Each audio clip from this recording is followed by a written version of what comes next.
Raila Odinga, kwa sababu ukimsikiza ndugu yake ambaye pia amezungumza hapa, Oburu Odinga, anasema kaka yake alikuwa mjasiri katika masuala mbalimbali. Kwa hivyo ni mtu jasiri kulingana na familia yake, mtu mkarimu na mtu ambaye pia alikuwa anawapa wote sikio na kuwapa ushauri pale ambapo walikuwa wanahitaji. Wapo wale wana ndoa wachanga pia, mmoja ya watoto wa dada yake pia akisema kwamba alihusika pakubwa katika ndoa yao na kuwapa ushauri wa jinsi ya kutunza ndoa zao. Kwa hivyo hakuwa mwanasiasa tu peke yake, lakini kwa wengine alikuwa pia ni kiongozi, mwanafamilia ambaye alizijali familia zake na kuwapatia nafasi kubwa katika kuhakikisha upendo wote pia wanaopatia. Kando na kuwapa upendo wa Kenya na kuwapa himizo na kuwapa shinikizo katika masuala mbalimbali, pia alihusika na familia yake kuijenga katika misingi ya kuhakikisha kwamba ipo na ukweli na kuangazia masuala mbalimbali. Baadaye pia tutakuwa tukizungumza kuhusiana na jinsi ambavyo Wakenya wamehisi kuhusiana na hali hii ilivyokuwa. Wanahabari wetu wako katika maeneo mbalimbali, tutakuwa tukizungumza nao. Wapo kule Bondo, wapo kule eneo la Siaya pia, kuweza kujua kipi ambacho kitakuwa kinafanyika na kuweza kufahamu ni yepi kwa sasa hivi. Runingani mwako unachokiona ni kwamba ni magari hayo ya polisi yakiwa yanaongoza msafara ule wa mwili kupeleka katika eneo lile ambalo litakuwa mwili huu unahifadhiwa na kuzikwa. Na haya, tusikilize kile kinachoendelea kwa sasa hivi.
Eneo la Bondo ambapo mwili unatazamiwa kufika katika eneo hili. Majeshi tayari, hii ni bendi ambayo iko tayari pale ikisubiri tu ule mwili utakapofikishwa pale.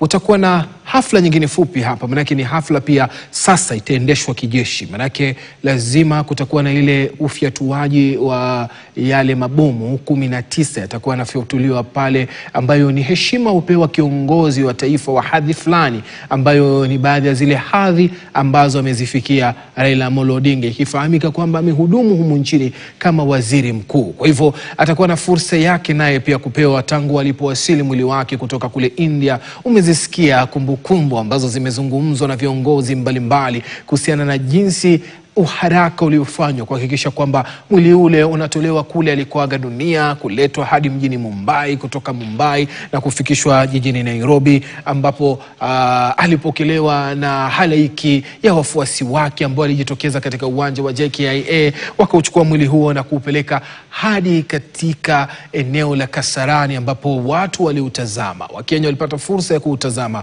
mwili huo. Lakini turudi katika hotuba ambazo zimezungumzwa mbalimbali, turudi katika baadhi baadhi ya mawaziri ambao wamezungumza akiwemo Ali Hassan Joho, Opiyo Wandayi, John Mbadi na Wycliffe Oparanya ambao wamezungumzia kwamba hawatosaliti chama wakati watakapobaki katika serikali hii pana. Manake serikali pana imekuwa mjadala mkubwa katika mazungumzo ama katika kila hotuba ya viongozi walioitoa pale, kwa sababu hili ndio limekuwa tamko lake la mwisho. Kumbuke katika tamko lake la mwisho ambalo lilizungumzia kwamba ODM itakuwa debeni katika mwaka 2027, itangangania kutafuta urais mwaka 2027. Ni kauli aliyoitoa wakati alipokutana na viongozi mbalimbali wa ODM, na ni swala ambalo Edwin Sifuna amelirudia leo akisema kwamba mujiandae, kwa sababu kile alichokisema mwisho ni kwamba tutakuwa debeni mwaka 2027.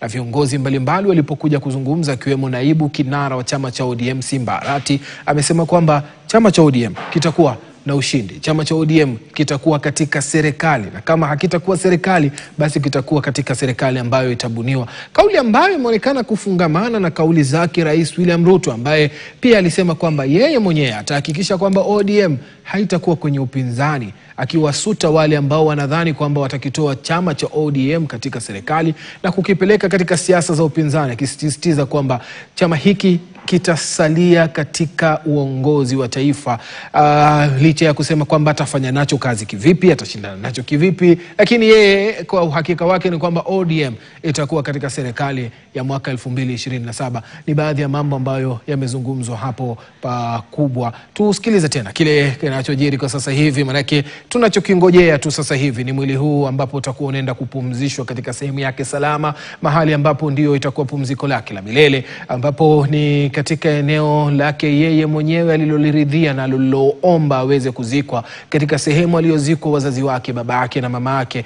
Awali ilikuwa ni kwamba zikwe karibu na mama yake, lakini sasa hivi kaburi lake limechimbwa karibu zaidi na kaburi lile la baba yake Jaramogi Oginga, ambapo ndipo naye pia atakuwa anazikwa mkabala naye hapo, ambapo shughuli hiyo kama tunavyokuarifu mtazamaji itakuwa inaongozwa na maafisa wa kijeshi.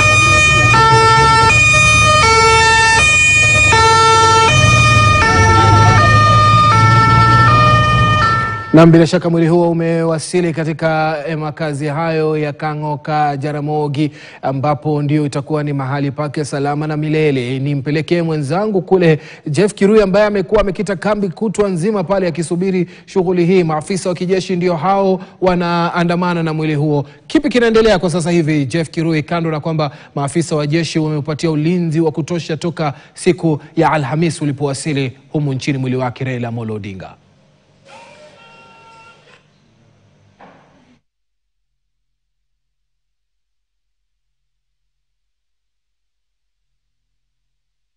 Babake mzee Jaramogi Oginga Odinga, hapa ndipo atakapopewa heshima zake za mwisho na kupumzishwa kando ya kaburi la babake. Kumbuka kwa shughuli hii nzima wanajeshi wamechukua usukani kwenye shughuli hii nzima, zingatiwa ambayo ilitolewa na Rais William Ruto kwamba Raila Odinga atapewa heshima zake kama kiongozi wa taifa, kiongozi ambaye amekuwa kifua mbele kuhakikisha kwamba mustakabali wa siasa nchini, mustakabali wa siasa nchini unaimarika. Na hii leo ndipo sasa inaarifu hii ya kupewa heshima za kijeshi, wakati anapopewa heshima zake za mwisho na anapopumzishwa kando ya Jaramogi Oginga Odinga, babaka ambaye ni marehemu. Kumbuka kwamba kumekuwa na utata kuhusu haswa ni wapi atakakozikwa. Kwa tumearifiwa amependekeza zikwe kando ya mamake, ila msemaji wa familia ambaye pia ni seneta wa kaunti ya Siaya Dr. Oburu Odinga alijitokeza akasema kwamba kwenye pendekezo la Raila Odinga ilikuwa ni kwamba azikwe kule ambako wazazi wake walizikwa, na ni hapa nyumbani kwake Kang'o ka Jaramogi katika kaunti hii ya siasa. Naona viongozi wanaendelea kufika tayari, naona wanachama wa chama cha ODM wamefika. Familia sasa ndio hao wanatangulia kufika hapo ili kupokea mwili wa marehemu Raila Odinga, ili kuanzisha mpangilio mwingine, awamu nyingine ya kutoa heshima za mwisho. Na bila shaka wanasema palipo na wanasiasa hapakosi siasa. Kuna siasa ambazo zimechacha kuhusiana na hatma ya chama cha ODM, ingo wa siasa. Naona Rais Ruto sasa asili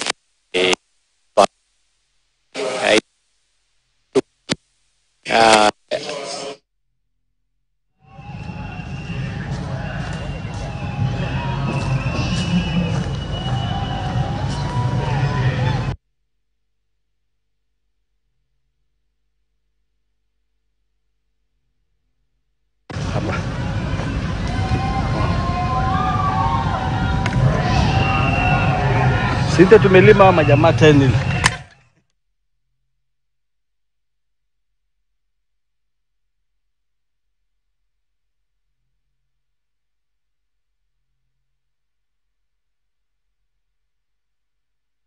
Hapa kwenye makaburi ya familia ya Jaramogi Oginga Odinga atakapoweza kupumzishwa hii leo aliyekuwa waziri mkuu wa taifa la Kenya Mheshimiwa Raila Amolo Odinga.